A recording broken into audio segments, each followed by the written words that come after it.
Hello दोस्तों, welcome to my YouTube channel Educational Adda. दोस्तों, हम लोग एनसीईआरटी बेस्ड एमसीक्यू को प्रैक्टिस सेट के माध्यम से कवर कर रहे हैं, जिसमें हम लोगों ने सेट नंबर 30 तक देख लिया है। आज के सेट में हम लोग सेट नंबर 31 को डिस्कस करने वाले हैं। अगर आपने हमारी पहले की वीडियोज़ को नहीं देखा है तो उसे देख लीजिएगा। चैनल पर नए हैं, सब्सक्राइब कर बेल आइकन को प्रेस कीजिए ताकि हमारी आने वाली सारी महत्वपूर्ण वीडियोज़ आप तक सबसे पहले पहुँच सके। चलिए स्टार्ट करते हैं आज के सेशन को। अगर वीडियो अच्छी लगे तो लाइक कीजिएगा दोस्तों, अपने दोस्तों में शेयर कीजिएगा। चलिए आज के सेट का पहला प्रश्न, किस अखबार या पत्रिका ने वर्नाकुलर प्रेस एक्ट का समर्थन किया था? दिए गए ऑप्शन के हिसाब से कौन सा ऐसा पत्रिका है जो वर्नाकुलर प्रेस एक्ट को समर्थन किया था? दोस्तों वो था पायनियर। कौन सा था? पायनियर। तो इसका सही आंसर ऑप्शन नंबर ए हो जाएगा। बात करते हैं वर्नाकुलर प्रेस एक्ट, तो ये लाया कब गया था दोस्तों? तो आपसे पूछेगा अगर तो याद रखिएगा, यह लाया गया था 1878 ईस्वी में लॉर्ड लीटन के द्वारा, और इसको रद्द किया गया लॉर्ड रिपन के द्वारा 1881 ईस्वी में। वर्नाकुलर प्रेस एक्ट जो था दोस्तों, यह स्थानीय भाषा के पत्रकारिता पर लगाया गया था। यानी कि जो भारत का प्रेस था, प्रेस की जो आज़ादी थी, उसको सीमित करने के लिए वर्नाकुलर प्रेस एक्ट को लाया गया था। वर्नाकुलर प्रेस एक्ट के तहत सबसे पहले अपना भाषा को बदला था। अगर आपसे पूछे तो याद रखिएगा, अमृत बाजार पत्रिका जो था वह बांग्ला भाषा से अंग्रेजी भाषा में बदलने वाली सबसे पहली पत्रिका थी। कौन सा था? अमृत बाजार। और इसके संस्थापक कौन थे? तो शिशिर कुमार घोष थे। याद रखिएगा दोस्तों। अगर आपसे पूछे कि वर्नाकुलर प्रेस एक्ट का अन्य नाम क्या है, इसको और किस नाम से जानते हैं, तो इसको याद रखिएगा, गैंगिंग एक्ट के नाम से भी जाना जाता है वर्नाकुलर प्रेस एक्ट को। तो लगाया था लॉर्ड लीटन और हटाया लॉर्ड रिपन। अगला प्रश्न है, प्रथम आंग्ल मराठा युद्ध किसके शासनकाल के दौरान घटित हुई? तो दोस्तों प्रथम आंग्ल मराठा युद्ध हुआ कब था? सबसे पहले तो ये जानिए, तो यह 1776 ईस्वी से 1782 ईस्वी के बीच चला था प्रथम आंग्ल मराठा युद्ध। ठीक है, इसके समय गवर्नर कौन थे? तो वॉरेन हेस्टिंग्स के समय गवर्नर थे जब प्रथम आंग्ल मराठा युद्ध हुआ था। तो इसका सही आंसर ऑप्शन नंबर बी हो जाएगा।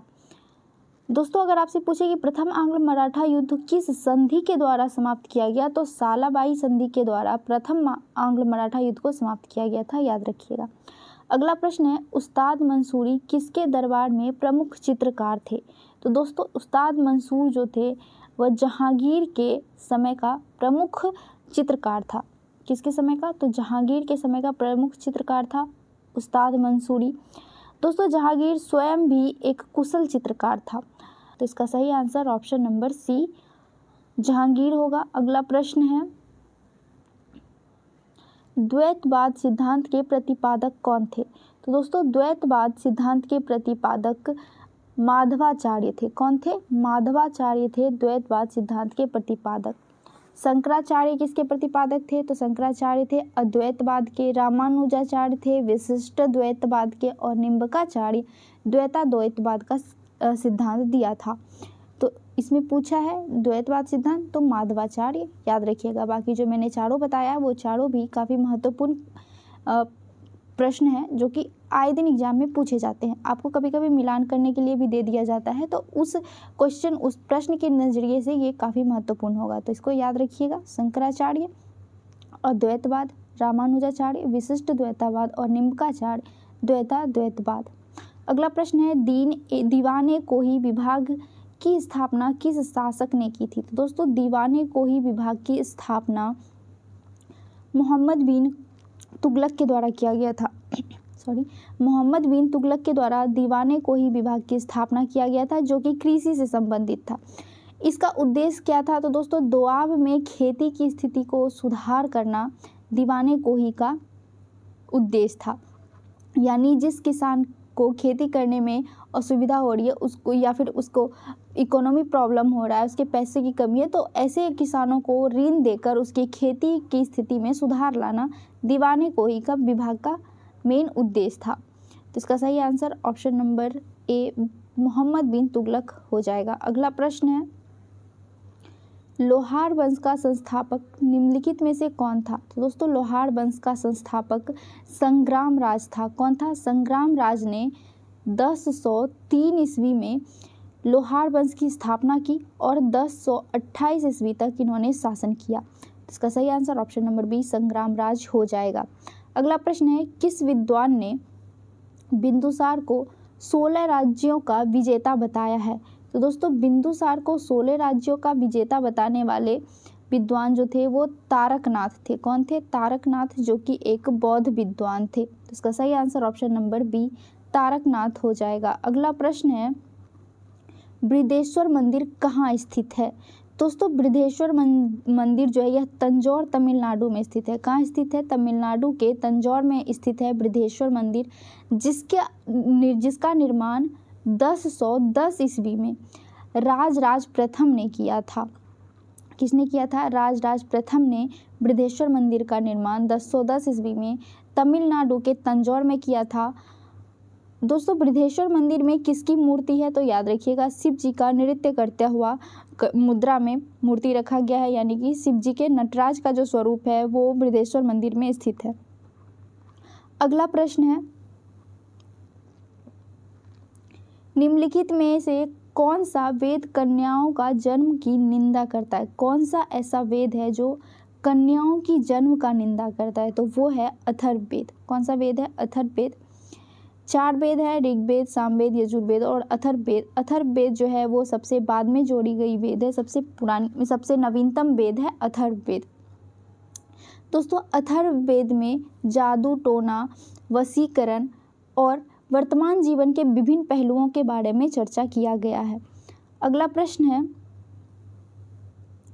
वैदिक काल में जीवन भर अविवाहित रहने वाली महिलाओं को क्या कहा जाता है था? तो दोस्तों वैदिक काल में जो जीवन भर अविवाहित महिला रहती थी, जो विवाह नहीं करती थी, उसको अमाजू कहते थे। क्या कहते थे? अमाजू। इसका सही आंसर ऑप्शन नंबर सी अमाजू हो जाएगा।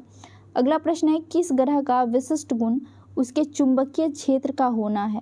दोस्तों उसके चुंबकीय क्षेत्र के बारे में पूछ रहा है, तो सबसे ज़्यादा जो चुंबकीय क्षेत्र वाला ग्रह है वह बृहस्पति है, लेकिन ऑप्शन में नहीं दिया हुआ है। तो जो बृहस्पति है, शनि, अरुण और वरुण, ये चारों के जो क्षेत्र है वो चुंबकीय क्षेत्र है, लेकिन सबसे स्ट्रॉन्ग चुंबकीय क्षेत्र जो है वो बृहस्पति का होता है, उसके बाद शनि का। तो ऑप्शन के हिसाब से शनि दिया हुआ है, तो इसका सही answer option number D Shani हो जाएगा।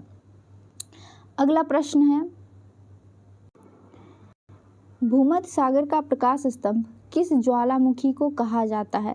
तो दोस्तों भूमध्य सागर का प्रकाश स्तंभ स्ट्राम्बोली ज्वालामुखी को कहा जाता है। किसको कहा जाता है? स्ट्राम्बोली ज्वालामुखी को, जो कि इटली के लिपारी द्वीप पर स्थित है। कहाँ पे स्थित है? इटली के लिपारी द्वीप पर, जो इटली के सिसिली द्वीप के बगल में स्थित है।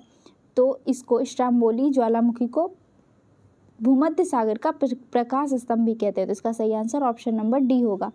अगला प्रश्न है, आसवान बांध किस नदी पर स्थित है? दोस्तों आसवान बांध जो है यह नील नदी पर स्थित है, जो कि मिस्र में स्थित है। दोस्तों आसवान बांध मिस्र और सूडान की सीमा पर बनाया हुआ बांध है। इसका सही answer option number B Neil नदी हो जाएगा। अगला प्रश्न है, कौन सी नदी कृष्णा की सहायक नदी इसमें से है? कौन कौन सी नदी है जो कृष्णा की सहायक नदी है?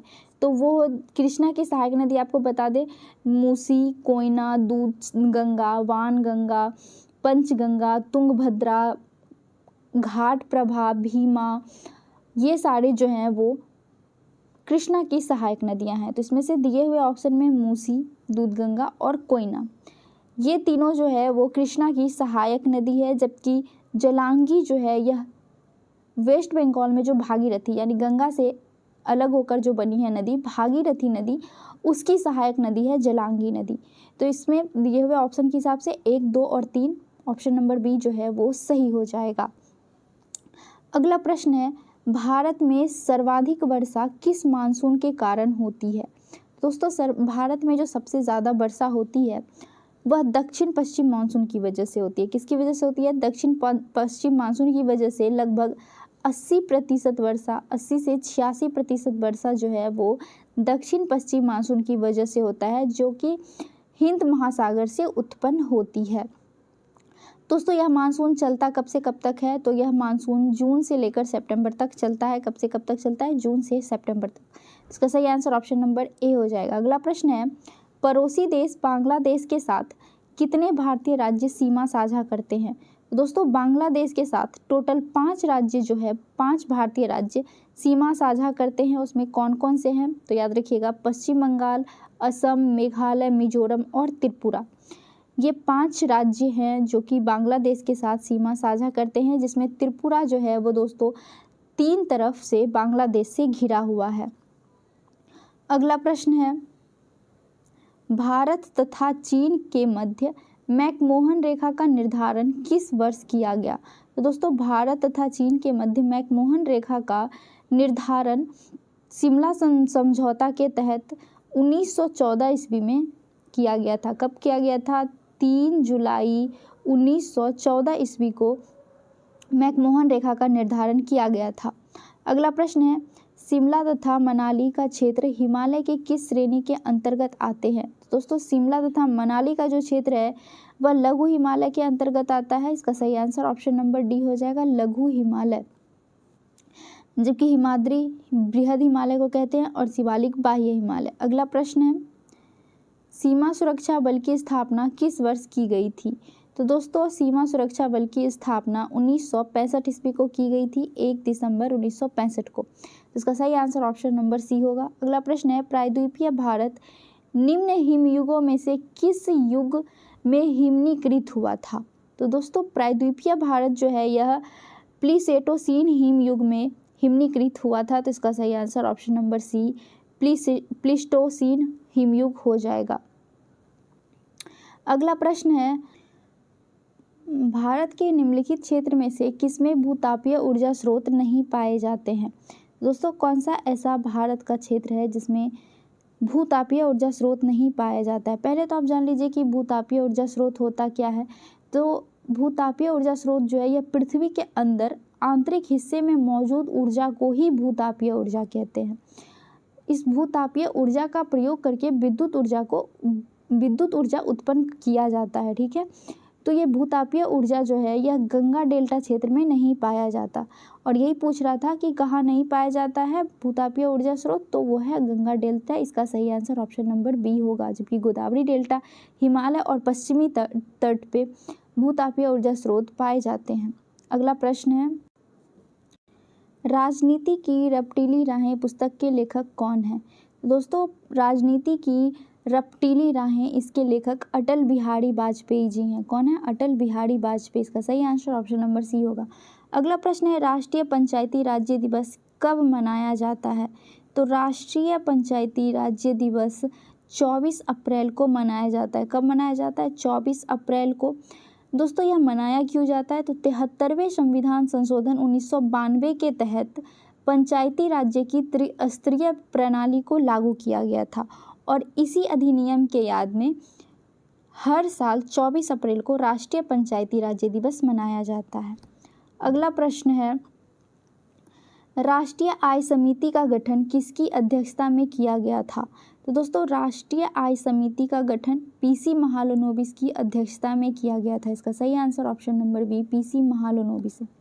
अगला प्रश्न है, मानवीय विकास सूचकांक के अंतर्गत निम्नलिखित में से किस विषय को सम्मिलित नहीं किया जाता है।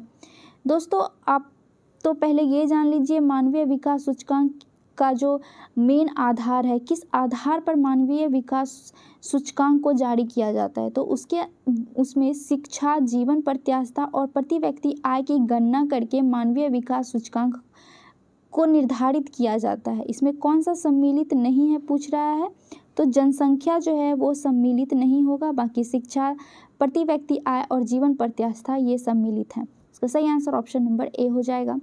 अगला प्रश्न है, सामुदायिक विकास कार्यक्रम की शुरुआत किस पंचवर्षीय योजना के दौरान की गई थी।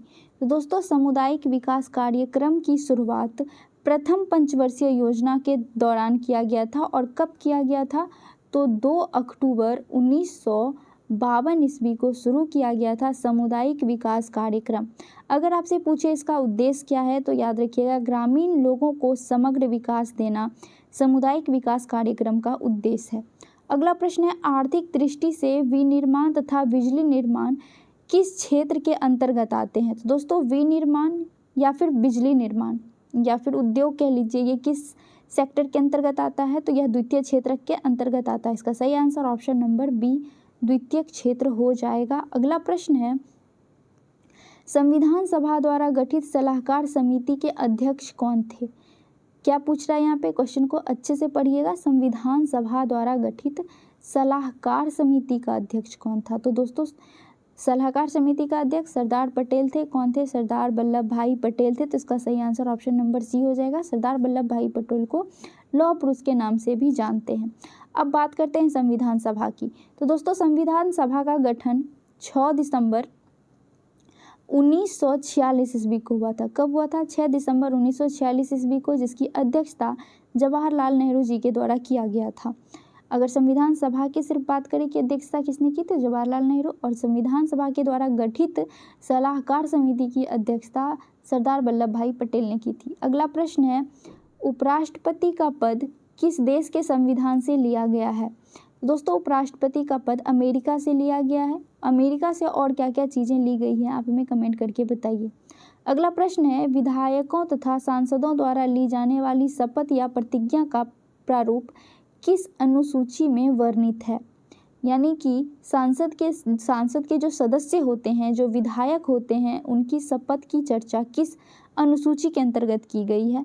तो यह तीसरी अनुसूची के अंतर्गत की गई है। तीसरी अनुसूची में शपथ की चर्चा की गई है और दूसरी अनुसूची में इनके वेतन के बारे में बात की गई है। देखिए दोस्तों पहले वेतन के बारे में ही बात किया गया है और बाद में इसको शपथ लेने की बात की गई है। अगर पहली अनुसूची की बात करें तो पहली अनुसूची में राज्य और संघ की चर्चा की गई है। चौथी अनुसूची में केंद्र शासित प्रदेश के सीटों का आवंटन का बात किया गया है कि राज्य और केंद्र शासित प्रदेश के सीटों का आवंटन। और छठी अनुसूची में पूर्वोत्तर राज्य से जुड़े प्रावधान के बारे में चर्चा किया गया है। अगला प्रश्न है भारत के वर्तमान राष्ट्रपति तथा उपराष्ट्रपति का अपने पद के अनुसार क्रम क्रमशः क्या है। यानी कितने नंबर के राष्ट्रपति अभी जो द्रौपदी मुर्मू जी हैं वो कितने नंबर की राष्ट्रपति हैं और उपराष्ट्रपति जो हैं वो कितने नंबर के। आप हमको कमेंट करके बताइए कि अभी वर्तमान में हमारे उपराष्ट्रपति कौन है। तो दोस्तों राष्ट्रपति जो हैं वो 15 नंबर के और उपराष्ट्रपति 14वें नंबर के बने हुए हैं। तो इसका सही आंसर ऑप्शन नंबर डी हो जाएगा। वर्तमान में दोस्तों उपराष्ट्रपति जगदीप धनखड़ जी हैं। अगला प्रश्न है भारत में किसी राज्य के को विशेष राज्य का दर्जा किस फॉर्मूले के आधार पर दिया जाता है। तो दोस्तों किसी भी राज्य को विशेष राज्य का दर्जा गॉडगिल फॉर्मूले के आधार पर दिया जाता है। किस फॉर्मूले के आधार पर दिया जाता है, तो गॉडगिल फॉर्मूले के आधार पर। इसका सही answer option number D Gadgil formula हो जाएगा। अगला प्रश्न है भारतीय संसद की औपचारिक संस्थापना कब हुई थी। तो दोस्तों भारतीय संसद की जो औपचारिक स्थापना हुई थी वह 13 मई 1952 को हुई थी। प्रिंटिंग मिस्टेक है दोस्तों, यहाँ पे 13 हो जाएगा। 13 मई 1952 ईस्वी को प्रथम सत्र था जब लोकसभा और राज्यसभा के सदस्यों को बुलाया गया था और संसद की औपचारिक स्थापना हुई थी। तो इसका सही आंसर ऑप्शन नंबर सी हो जाएगा। अगला प्रश्न है पंचायती राज्य संबंधित प्रमुख समिति में किसका मिलान गलत है। इन जो समितियां दी हुई है और उसका गठन का जो वर्ष दिया हुआ है, इसमें से कौन सा ऐसा समिति है जिसके गठन का वर्ष गलत दिया हुआ है, ये पूछ रहा है। पहला है बलवंत राय मेहता। दोस्तों बलवंत राय मेहता समिति का गठन 1957 ईस्वी में हुआ था, जो कि बिल्कुल सही है। अशोक राय मेहता समिति का गठन 1977 ईस्वी में हुआ था। GV.K. राव समिति का गठन 1985 ईस्वी में हुआ था और LM सिंधिया समिति का गठन 1986 ईस्वी में हुआ था। तो ये जो है ये सही सुमेलित नहीं है, तो इसका सही आंसर ऑप्शन नंबर डी हो जाएगा। LM सिंधिया समिति का गठन 1986 ईस्वी में हुआ था, ना कि 1988 में। अगला प्रश्न है चीन का राष्ट्रीय खेल निम्नलिखित में से क्या है। तो दोस्तों चीन का जो राष्ट्रीय खेल है वह टेबल टेनिस है। कौन सा है, टेबल टेनिस। तो इसका सही आंसर ऑप्शन नंबर बी हो जाएगा। अगला प्रश्न है, भारत ने ओलंपिक में पहली बार स्वर्ण पदक कब जीता था? पहली बार भारत के द्वारा ओलंपिक में स्वर्ण पदक 1928 ईस्वी में जीता गया था। और यह किस क्षेत्र में जीता गया था? तो यह हॉकी के क्षेत्र में जीता गया था। अगला प्रश्न है, किसी जीवित शरीर के भीतर कोशिका या ऊतक की मृत्यु को क्या कहते हैं? जब किसी जीवित शरीर के अंदर कोशिका या फिर उसके ऊतक की मृत्यु हो जाती है तो उसको नेक्रोसिस कहते हैं। क्या कहते हैं? नेक्रोसिस, जो कि एक आकस्मिक या अनियोजित प्रक्रिया है। अगला प्रश्न है, प्रकाश संश्लेषण के दौरान प्रकाशीय ऊर्जा किसमें परिवर्तित होती है? तो दोस्तों, प्रकाश संश्लेषण के दौरान प्रकाशीय ऊर्जा रासायनिक ऊर्जा में परिवर्तित हो जाती है, जिसका उपयोग फिर कार्बोनेट अणुओं के निर्माण में होता है। ठीक है, कार्बोहाइड्रेट अणुओं के निर्माण में होता है।